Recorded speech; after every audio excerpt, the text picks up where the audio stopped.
नमस्कार. आज आपण आपल्या सहकार विषयातील चौथे प्रकरण महाराष्ट्र सहकारी संस्था कायदा 1960 या प्रकरणाची उजळणी करणार आहोत. त्या प्रकरणातील या आधीचा जो भाग आहे, म्हणजे सुरुवातीचा भाग, त्याची उजळणी आपण मागच्या तासिकेला केलेली आहे. प्रकरण मोठं असल्यामुळे या प्रकरणाची 2 भागांच्या मध्ये आपण उजळणी करणार आहोत. आज आपण दुसऱ्या भागाची उजळणी या ठिकाणी करणार आहोत. या उजळणीमुळे आपल्याला या प्रकरणाचा जो आपण सविस्तर अभ्यास केलेला आहे तो भाग किंवा जो आपण अभ्यास केला तो समजून घ्यायला अधिक चांगली मदत होऊ शकेल. त्यामुळे आज आपण या तासिकेला या पाठाची उजळणी करू. आज आपण सहकारी संस्थेच्या सभा म्हणजे काय, सहकारी संस्थेच्या सभांचे प्रकार आणि सहकारी संस्थेच्या सभांबाबतच्या कायदेशीर तरतुदी, कायद्यामध्ये कोणत्या तरतुदी आहेत, कायद्यानुसार सभेचं कामकाज कायदेशीर होण्यासाठी सभा कोणत्या प्रकारे घेतली गेली पाहिजे, चालवली गेली पाहिजे, याबाबतचा आपण अभ्यास आज करणार आहोत. पहिल्यांदा आपण सभा म्हणजे काय बघू. सभेचा अर्थ आपण याच्यापूर्वी समजावून घेतलेला आहे. परत एकदा रिव्हिजन म्हणून, उजळणी म्हणून आपण त्याचा अभ्यास करू. सभा म्हणजे काय तर साधारणपणे सर्वसामान्यपणे असं म्हटलं जातं की एकत्र यायचं, चर्चा करायची म्हणजे सभा. एकत्र ज्यावेळी व्यक्ती येतात, चर्चा करतात, तेव्हा त्याला सभा असं म्हणायचं. पण केवळ एकत्र येणं आणि चर्चा करणं याला सभा नाही म्हणता येत. तर एकत्र येणं, चर्चा करणं आणि ज्या विषयांवरती चर्चा झालेली आहे, चर्चा केली गेली, त्या विषयांच्या संदर्भामध्ये निर्णय घ्यायचे, निर्णय झाला पाहिजे, चर्चेअंती निर्णय व्हायला पाहिजे. आणि जर चर्चेअंती निर्णय झाला तर ती जी चर्चा आहे एकत्र येऊन केलेली, त्या चर्चेला सभा असं म्हणायचं. आता सहकारी संस्था या व्यवसाय संघटना असल्यामुळे सहकारी संस्थेच्या ध्येय धोरणांच्या बाबतीत, संस्थेच्या कामकाजाच्या बाबतीत निर्णय घ्यावे लागतात. आणि हे निर्णय घेण्यासाठी सभासदांना एकत्र यावं लागतं. किंवा व्यवस्थापन समितीचे जे सदस्य असतात, या व्यवस्थापन समितीच्या सदस्यांना एकत्र यावं लागतं. सहकारी संस्थेचे सभासद एकत्र येतात, चर्चा करतात, निर्णय घेतात, त्याला म्हणायचं सभा.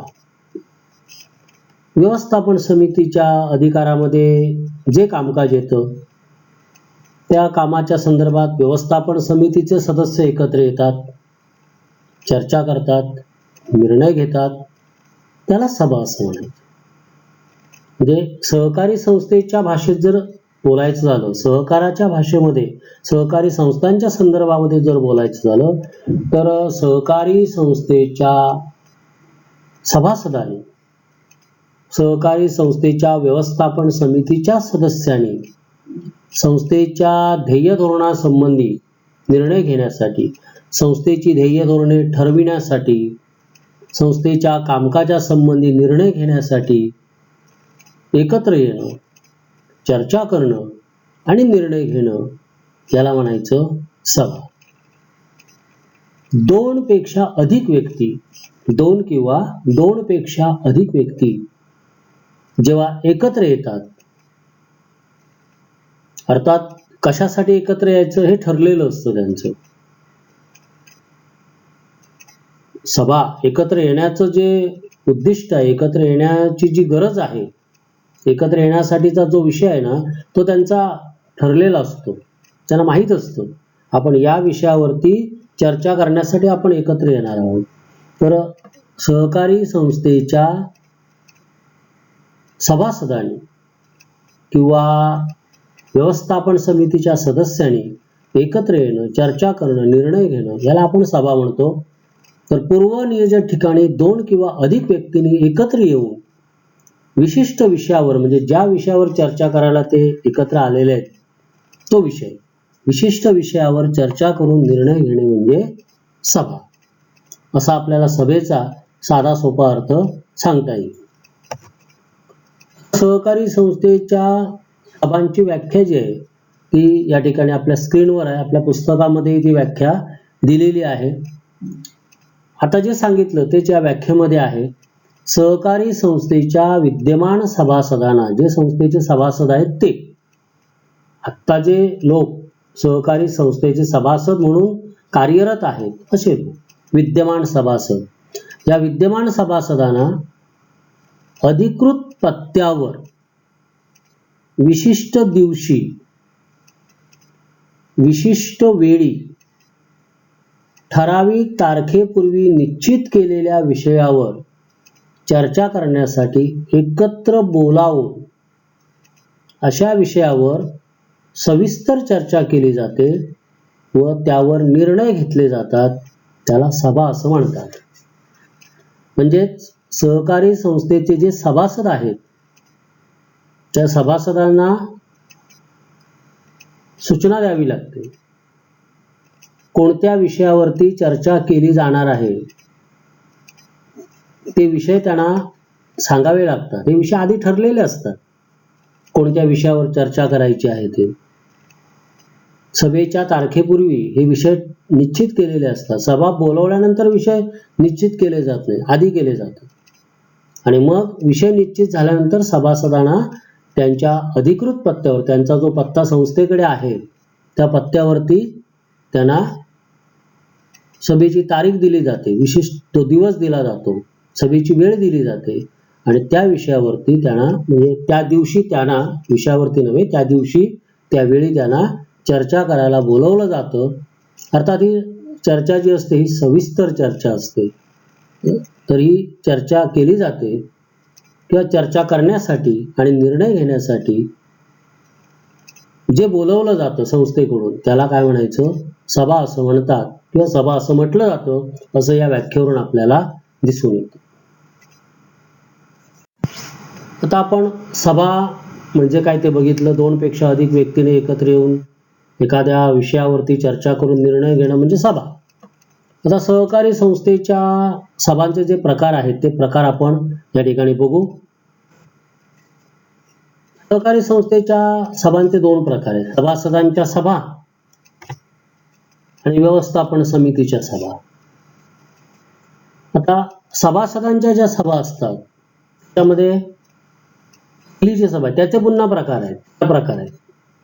पहिला प्रकार आहे पहिली साधारण मंडळ सभा किंवा त्याला दुसरं नाव आहे नियामक सभा.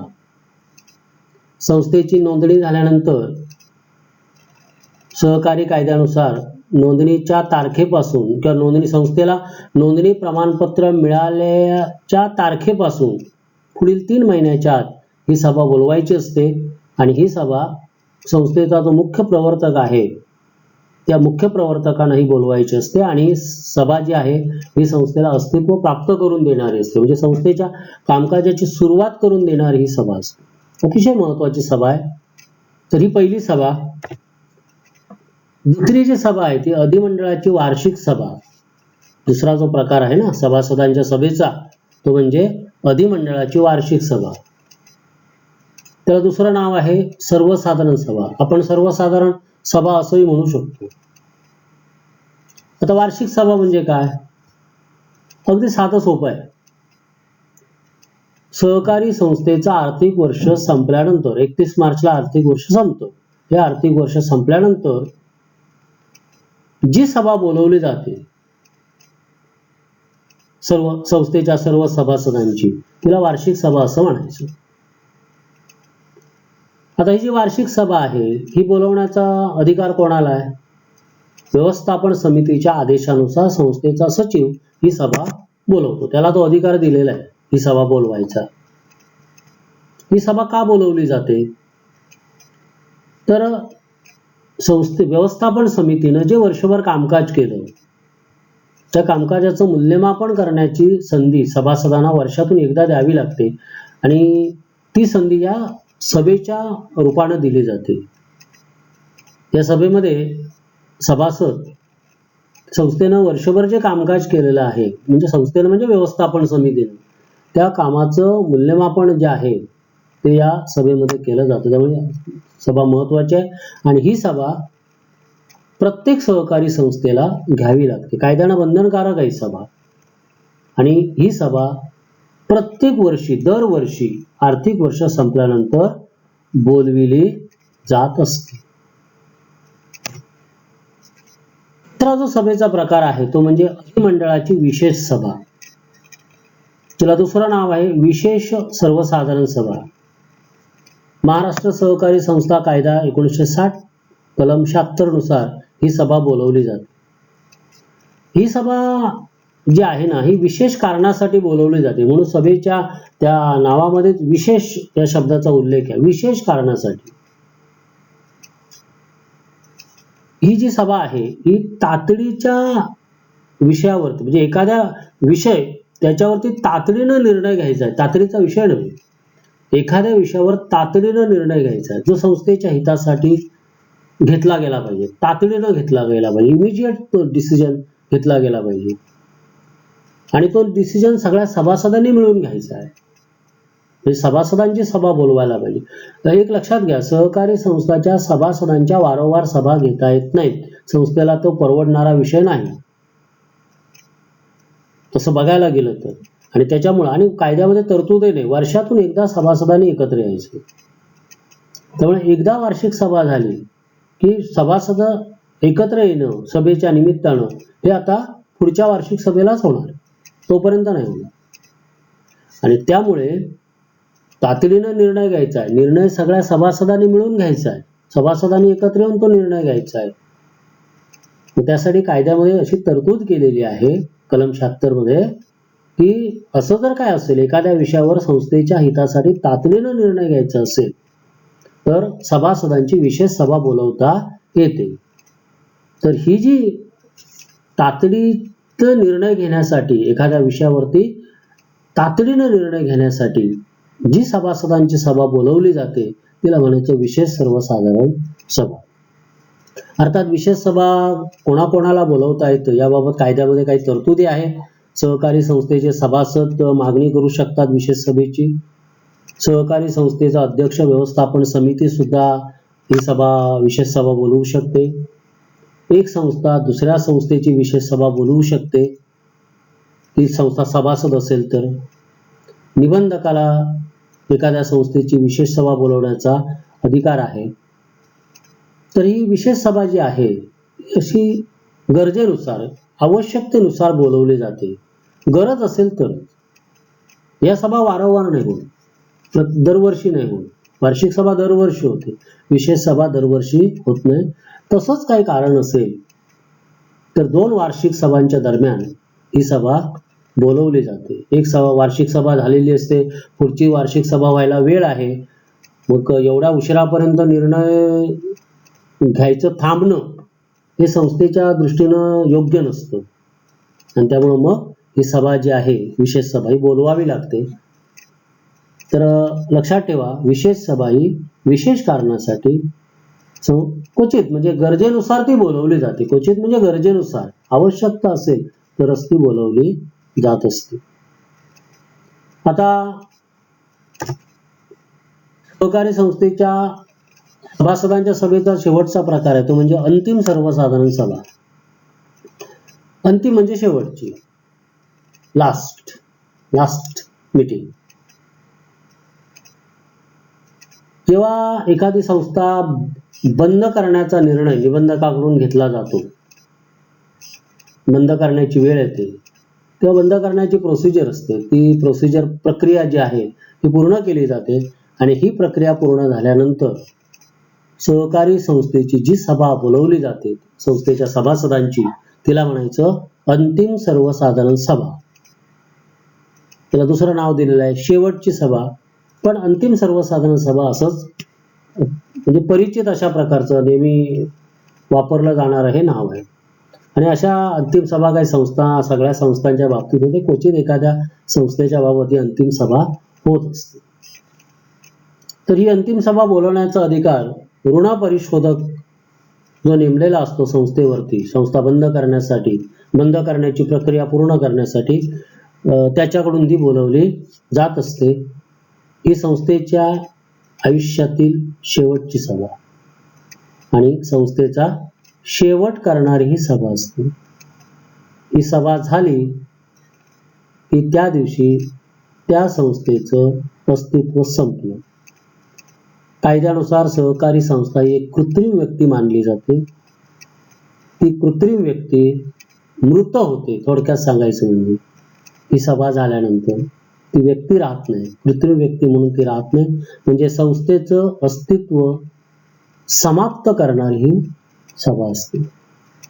तर ह्या झाल्या सभासदांच्या 4 सभा. हे सभासदांच्या सभेचे हे 4 प्रकार आहेत. आता व्यवस्थापन समितीच्या सभांचे जे प्रकार आहेत ते आपण प्रकार बघू. व्यवस्थापन समितीच्या सभेचा जो पहिला प्रकार आहे, व्यवस्थापन समितीची पहिली सभा. व्यवस्थापन समितीची पहिली सभा म्हणजे काय? तर ज्यावेळी सहकारी संस्था अस्तित्वात येते, अस्तित्वात आलं, नोंदणी झाली संस्थेची की त्यानंतर पहिली साधारण मंडळ सभा जी आहे ती बोलवली जाते. आणि या पहिल्या साधारण मंडळ सभेमध्ये संस्थेचं कामकाज करण्यासाठी एक हंगामी व्यवस्थापन समिती, संचालक मंडळी, हंगामी संचालक मंडळ नियुक्त केलं जातं. आणि या हंगामी संचालक मंडळाची जी सभा होते ती पहिली सभा, व्यवस्थापन समितीची पहिली सभा, हे लक्षात ठेवायचं. तर या व्यवस्थापन समितीच्या सभेमध्ये जे कामकाज चालतं हे साधारणतः एक ठराविक स्वरूपाचं कामकाज चालत असतं. संस्थेच्या कामकाजाची दिशा ठरवणं, पदाधिकारी निवडणं असं ते असतं. पुढची जी नियमित व्यवस्थापन समिती आहे ती अस्तित्वात येईपर्यंत या व्यवस्थापन समितीला काम करायचं असतं आणि त्यासाठी तिला वारंवार सभा घ्याव्या लागतात. तर ही व्यवस्थापन समितीची पहिली सभा असते. नंतर निवडून आलेली किंवा निवडून दिलेली जी व्यवस्थापन समिती आहे तिच्या सभा, म्हणजे हा दुसरा प्रकार व्यवस्थापन समितीच्या सभांच्या बाबतीत. तर दैनंदिन कामकाजासाठी निवडलेली जी समिती असते ती व्यवस्थापन समिती, आणि त्यामुळे दैनंदिन कामकाजाशी संबंधित जे निर्णय घ्यायचे असतात ते निर्णय घेण्यासाठी व्यवस्थापन समितीला वारंवार सभा घ्याव्या लागतात. व्यवस्थापन समितीच्या सदस्यांना एकत्र यावं लागतं, चर्चा करून निर्णय घ्यावे लागतात. साधारणतः प्रत्येक महिन्याला व्यवस्थापन समितीची एक सभा व्हावी अशी कायद्यामध्ये तरतूद आहे. प्रत्येक महिन्याला नाही घेता आली तर किमान 3 महिन्यातून एक सभा ही व्यवस्थापन समितीची व्हायला हवी, अशा प्रकारची कायद्यामध्ये तरतूद आहे. व्यवस्थापन समितीच्या सभेचा तिसरा जो प्रकार आहे तो म्हणजे उपसमितीच्या सभा. मोठ्या आकाराच्या ज्या संस्था असतात ना, त्या मोठ्या आकाराच्या संस्थांच्या मध्ये छोटे छोटे म्हणजे वेगवेगळ्या प्रकारची कार्य असतात आणि ती कार्य करण्यासाठी उपसमित्या नियुक्त केल्या जातात. त्या मोठ्या आकाराच्या संस्थांचं व्यवस्थापन मंडळ जे आहे त्या मंडळाला या सगळ्या कार्यावरती, मोठ्या संस्थांच्या बाबतीत मी सांगतोय, या संस्थांच्या कार्यावर लक्ष ठेवणं शक्य होत नाही आणि त्यामुळे उपसमित्यांच्या स्वरूपामध्ये ह्या उपसमित्या नियुक्त केल्या जातात त्या विशिष्ट कार्यावरती लक्ष ठेवण्यासाठी आणि त्या विषयांच्या संदर्भामध्ये चर्चा करून निर्णय घेण्यासाठी या उपसमितीच्या सभा बोलवाव्या लागतात. तर थोडक्यात आपण या ठिकाणी सहकारी संस्थेच्या सभांचे प्रकार हे बघितलेले. परीक्षेला प्रश्न आला सभासदांच्या सभांचे प्रकार सांगा, तर या स्क्रीनवर तुमच्या 4 प्रकार दिलेले आहेत ते लिहा. आणि व्यवस्थापन समितीच्या सभांच्या बाबतीत जर माहिती विचारली तर हे 3 प्रकार जे आहेत व्यवस्थापन समितीच्या सभांचे या ठिकाणी दिलेले आहेत. तर या भागाचा व्यवस्थित अभ्यास करा. परीक्षेच्या दृष्टीने सभासदांच्या सभा आणि व्यवस्थापन समितीच्या सभा महत्त्वाचा भाग आहे. आपण सभा म्हणजे काय, सहकारी संस्थेच्या सभेच्या व्याख्या ज्या आहेत त्याची माहिती घेतली. सहकारी संस्थेच्या सभांचे प्रकार जे आहेत ते आपण आता बघितले. आता आपण सहकारी संस्थेच्या सभांबाबतच्या कायदेशीर तरतुदी, म्हणजे सभा कायदेशीर ठरण्यासाठी, सभेतलं कामकाज कायदेशीर ठरण्यासाठी कोणकोणत्या तरतुदी कायद्यामध्ये आहेत, त्या तरतुदींचं पालन केलं गेलं तरच सभेतलं कामकाज कायदेशीर ठरतं, अन्यथा सभेतलं कामकाज बेकायदेशीर ठरतं. सहकारी संस्थेच्या सभांबाबतच्या कायदेशीर तरतुदी कोणत्या ते आता आपण बघू. पहिली जी तरतूद आहे ती म्हणजे सभेची सूचना. सहकारी संस्थेच्या सभेची सूचना जी आहे त्या सूचनेमध्ये सभेचं नाव, सभेचा दिनांक, सभेचा दिवस, सभेची वेळ आणि सभेचं स्थळ याचा स्पष्ट उल्लेख असला पाहिजे अशी कायद्यात तरतूद आहे. त्याच्यातली एकही गोष्ट सूचनेमध्ये नाही असं होता कामा नये. आणि ही जी सूचना आहे ही सूचना सभेशी संबंधित जे लोक आहेत, हे सभासदांच्या सभा असतील तर सभासद, व्यवस्थापन समितीची सभा असेल तर व्यवस्थापन समितीचे सदस्य, या संबंधितांना सभेच्या तारखेपूर्वी ही सूचना पोहोचली पाहिजे. सभासदांच्या सभेची सूचना सभेच्या पूर्वी 14 दिवस, व्यवस्थापन समितीच्या सभेची सूचना व्यवस्थापन समितीच्या सभेच्या तारखेपूर्वी 7 दिवस गेली पाहिजे.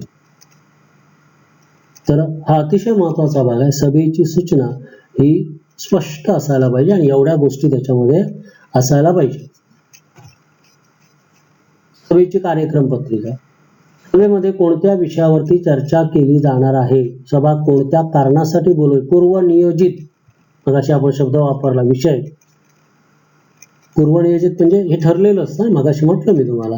तर सभेमध्ये चर्चा करावयाच्या विषयांची जी यादी आहे ती कार्यक्रम पत्रिका तिला म्हणायची. ही कार्यक्रम पत्रिका सभेच्या सूचनेसोबत पाठवली गेली पाहिजे. सूचना गेली, कार्यक्रम पत्रिका नाही असं होता कामा नये. सूचना आणि कार्यक्रम पत्रिका एकत्र जायला पाहिजे, एकदम जायला पाहिजे अशी कायद्यामध्ये तरतूद आहे. दुसरा भाग आहे सभेचा अध्यक्ष. ज्या दिवशी सभा असेल त्या दिवशी सभेचा अध्यक्ष सभेला असायला पाहिजे. सभेचा अध्यक्ष निवडला गेला पाहिजे. अर्थात सहकारी संस्थांच्या बाबतीत सभेचं अध्यक्षस्थान कोणी स्वीकारायचं हे ठरलेलं असतं संस्थेच्या पोटी नियमामध्ये. साधारणतः संस्थेचा अध्यक्ष जो असतो तोच सभेचा अध्यक्ष असतो. पण सभेचं नियमन आणि नियंत्रण करण्यासाठी त्या ठिकाणी सभेच्या ठिकाणी अध्यक्ष स्थानावरती व्यक्ती असली पाहिजे, अध्यक्ष निवडला गेला पाहिजे. हे अतिशय महत्वाचं आहे. तर अध्यक्षाचं काम त्या सभेच्या ठिकाणी सभेच्या दृष्टीने अतिशय महत्वाचं असतं. सभेची गणसंख्या. सभेला किमान किती लोक उपस्थित असले पाहिजेत. आपण सभासदांची सभा असं सगळ्यांनाच बोलवणार, सगळे येतील असं नाही, काही लोक येतात. मग काही लोक म्हणजे किती, 2-4 लोकांनी येऊन चालेल का, नाही चालत. एकूण सभासदांच्या किती किमान सभासद सभेला उपस्थित असायला पाहिजेत हे संस्थेच्या पोटी नियमामध्ये असतो, तितके ते असायला पाहिजे. ती जी किमान सभासदांची उपस्थिती आहे, सभेचं कामकाज कायदेशीर ठरण्यासाठी आवश्यक असलेली सभासदांची किमान उपस्थिती, त्याला म्हणायचं गणसंख्या. ही गणसंख्या असायला पाहिजे. अध्यक्ष जे असतात ना, ते अध्यक्ष तिथं त्या सभेच्या ठिकाणी आले की किती सभासद उपस्थित आहे ते बघतात आणि त्यांची खात्री झाली की सभेला जितके लोक किमान उपस्थित असायला पाहिजेत तेवढे आहेत तर सभा सुरू केली जाते, अन्यथा सभा केली जाते, करावी लागते. जनसंख्या अभावी सभा चालू करता येत नाही. जनसंख्या असायला पाहिजे आणि ही गणसंख्या ही सभा संपेपर्यंत असायला पाहिजे.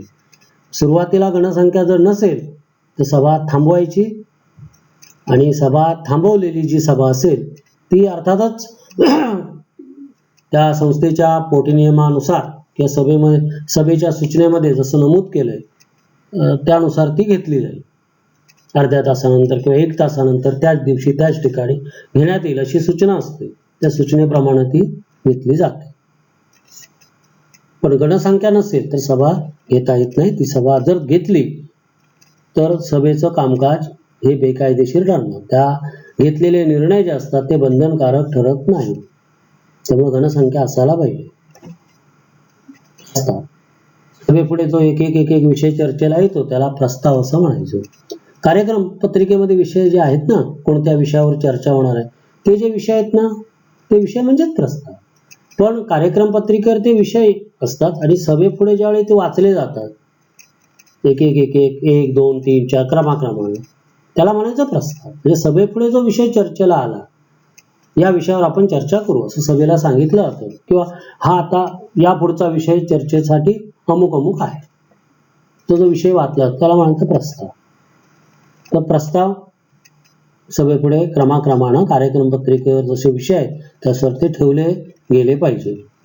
अध्यक्षांच्या परवानगीनं विषय मागे पुढे करता येतात, बदलता येतात, तो भाग वेगळा. तशी कायद्यामध्ये तरतूद आहे तशी.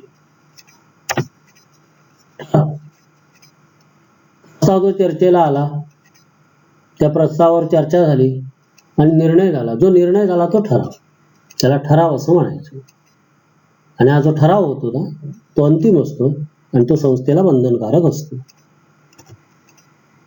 निर्णायक मत कामकाजाच्या दृष्टीनं एक अध्यक्षांना दिलेला विशेष अधिकार आहे. जेव्हा एखादा प्रस्ताव चर्चेला येतो आणि त्याच्यावरती मतदानाची वेळ येते, मतदान होतं आणि मतं समान पडतात प्रस्तावाच्या बाजूने आणि प्रस्तावाच्या विरोधात, तेव्हा त्या प्रस्तावाचा निर्णय झाला पाहिजे. प्रस्ताव अनिर्णित राहून चालत नाही. मग तो निर्णय घेण्यासाठी निर्णय झाला पाहिजे म्हणून अध्यक्षांना एक जादा मत देता येतं. त्यांनी कुठेही द्यायचं, ते प्रस्तावाच्या विरोधात दिलं जाईल किंवा प्रस्तावाच्या बाजूने दिलं जाईल, तो त्यांचा प्रश्न आहे. तो अध्यक्ष मग त्या ठिकाणी आपलं एक आणखी जादा मत, पूर्वी त्याने आपलं मत दिलेलं असतं पण आणखी एक जादा मत देतात. त्या जादा मताला विशेषाधिकाराला काय म्हणायचं, निर्णायक मत असं म्हणायचं. तर निर्णायक मत देण्याचा अध्यक्षांना अधिकार असतो. आणि सगळं झालं की सभेचं बरंचसं कामकाज संपलेलं असतं, कामकाज सभेचं संपलेलंच असतं. त्यानंतर मग शेवटचा भाग जो असतो तो म्हणजे सभेमध्ये जे कामकाज झालं त्याची लेखी नोंद ठेवली गेली पाहिजे. एक वही असते, त्याला इतिवृत्त वही म्हणतात. त्या इतिवृत्त वहीमध्ये सभेच्या कामकाजाची लेखी नोंद केली गेली पाहिजे, केली जाते. ही लेखी नोंद अर्थातच सभा संपल्यानंतर 30 दिवसाच्या आत ही केली गेली पाहिजे आणि सचिवानं हे इतिवृत्त लिहायचं असतं. आणि हे इतिवृत्त लिहून झालं की सभेचे जे अध्यक्ष आहेत त्या अध्यक्षांची सही आणि सचिवानं आपली स्वतःची सही या ठिकाणी करायची असते. तर अशा प्रकारे त्या ज्या गोष्टी आहेत या म्हणजे आता स्क्रीनवर ज्या 8 पॉईंट्स 9 पॉईंट्स दिसत आहेत, हे पॉईंट्स सभेचं कामकाज कायदेशीर ठरण्याच्या दृष्टीने अतिशय महत्त्वाचे आहेत. ते संक्षिप्त स्वरूपामध्ये जरी तुम्ही लक्षात ठेवलात तरी परीक्षेच्या दृष्टीने तुम्हाला हे अधिक सोपं जाईल. कारण या भागावरती बऱ्याचदा प्रश्न विचारला जातो, सहकारी संस्थेच्या सभांबाबतच्या कायदेशीर तरतुदी लिहा. तुम्ही संक्षिप्त स्वरूपामध्ये जरी उत्तर लिहिलं तरी सुद्धा तुम्हाला चांगले मार्क्स मिळू शकतील. तर हा भाग जो आहे तो या व्हिडिओच्या रूपानं पुन्हा समजावून देण्याचा मी प्रयत्न केलेला आहे. फक्त रिव्हिजन या स्वरूपात तो समजावून दिलेला आहे. आठवण करून दिली, मागे काय झालं याची फक्त आठवण करून दिली.